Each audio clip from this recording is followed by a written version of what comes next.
Hi, it's Sarah, part 2 of The Last Elijah. So we're going to go to Matthew 11, verse 1, which reads, When Jesus had finished instructing his 12 disciples, he went on from there to teach and preach in their cities. Now when John heard in prison about the deeds of the Christ, he sent word by his disciples and said to him, Are you the one who is to come, or shall we look for another? And Jesus answered them, Go and tell John what you hear and see. The blind receive their sight and the lame walk. Lepers are cleansed and the deaf hear. And the dead are raised up and the poor have good news preached to them. And blessed is one who is not offended by me, or who does not fall away on account of me, Jesus said. As they went away, Jesus began to speak to the crowds concerning John. What did you go out into the wilderness to see? A reed shaken by the wind? What then did you go out to see? A man dressed in soft clothing? Behold, those who wear soft clothing are in kings' houses. What then did you go out to see? A prophet? Yes, I tell you, and more than a prophet. This is he of whom it is written, Behold, I send my messenger before your face, who will prepare your way before you. Truly I tell you, among those born of woman, there is no one greater than John the Baptist. Yet the one who is least in the kingdom of heaven is greater than he. From the days since John the Baptist until now, the kingdom of heaven has suffered violence, and the violent take it by force. For all the prophets in the law prophesied until John, and if you are willing to accept it, he is Elijah who is to come. He who has ears, let him hear. But to what shall I compare this generation? It is like children sitting in the marketplace and calling on their playmates. We played the flute for you, and you did not dance. We sang a dirge, and you did not mourn. For John came neither eating or drinking, and they said he has a demon. The Son of Man came eating and drinking, and they say, Look at him, a glutton and a drunkard, a friend of tax collectors and sinners. Yet wisdom is justified by her deeds. So John the Baptist was the Elijah that was to come. Jesus testified to that. Then after that, at Jesus' first coming, Jesus wasn't Elijah, John the Baptist was, because he prepared the way for the Lord. He was the messenger that was set ahead of God, and Jesus was the one who came in his temple.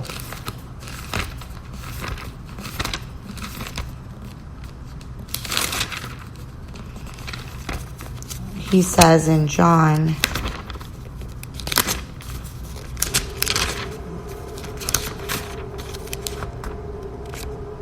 Destroy this temple, and I will raise it again in 3 days.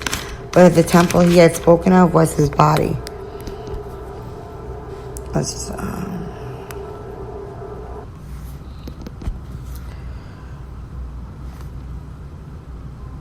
It says, Jesus answered and said to them, Destroy this temple, and I will raise it up in 3 days. John 2, verse 19. Then said the Jews, 46 years was this to build this temple, and you will rear it up in 3 days. But he spoke of the temple of his body. So when Christ comes in the flesh, John the Baptist was preparing God's coming, the Son of God.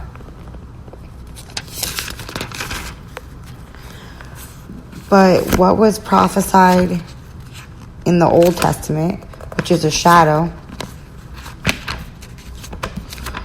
about Elijah?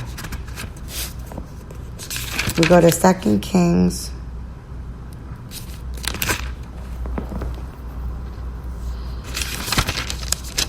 17,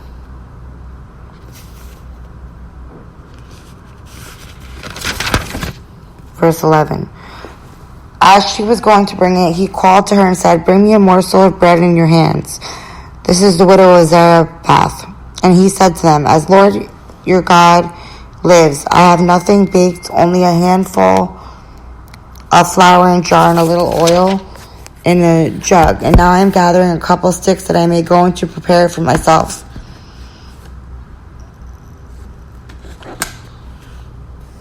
And my son, that we may eat in it, died. And Elijah said to her, Do not fear.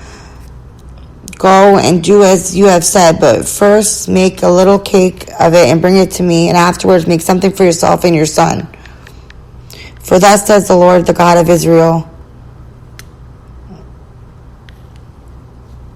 the jar shall not be spent, and the jug of oil shall not be empty until the day of the Lord sends rain upon the earth. And she went and did as Elijah said. and she and her household ate for many days. The jar of flour was not spent, did the jug of oil become empty, according to the word of the Lord that he spoke by Elijah.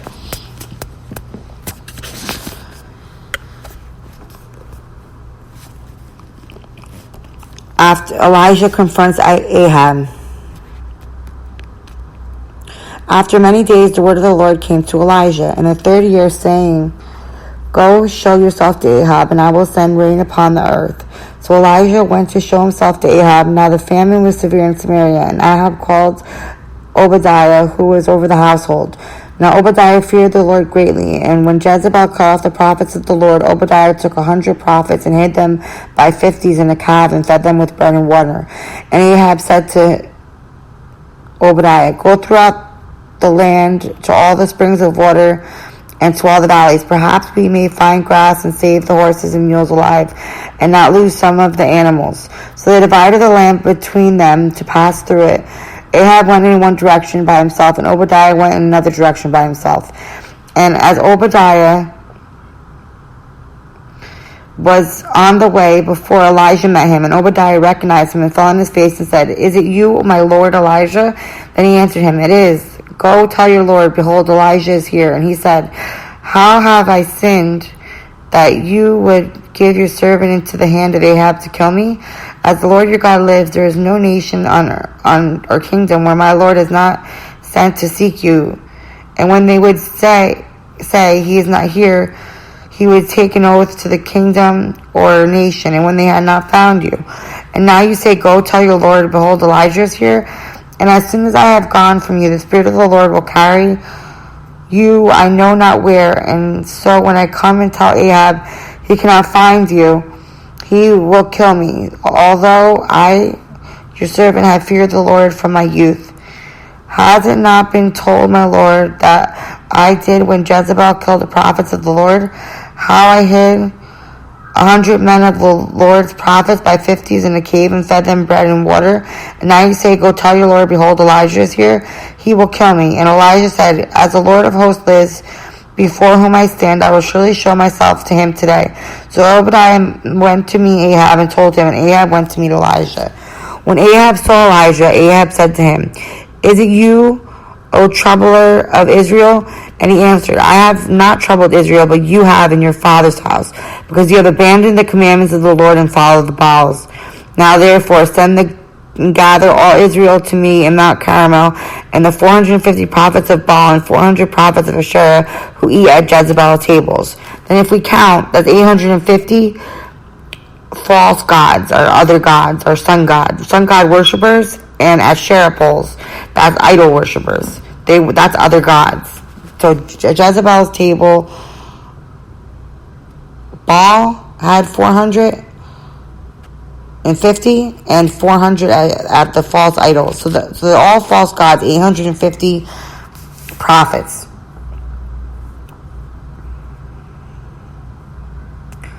Then how is this fulfilled?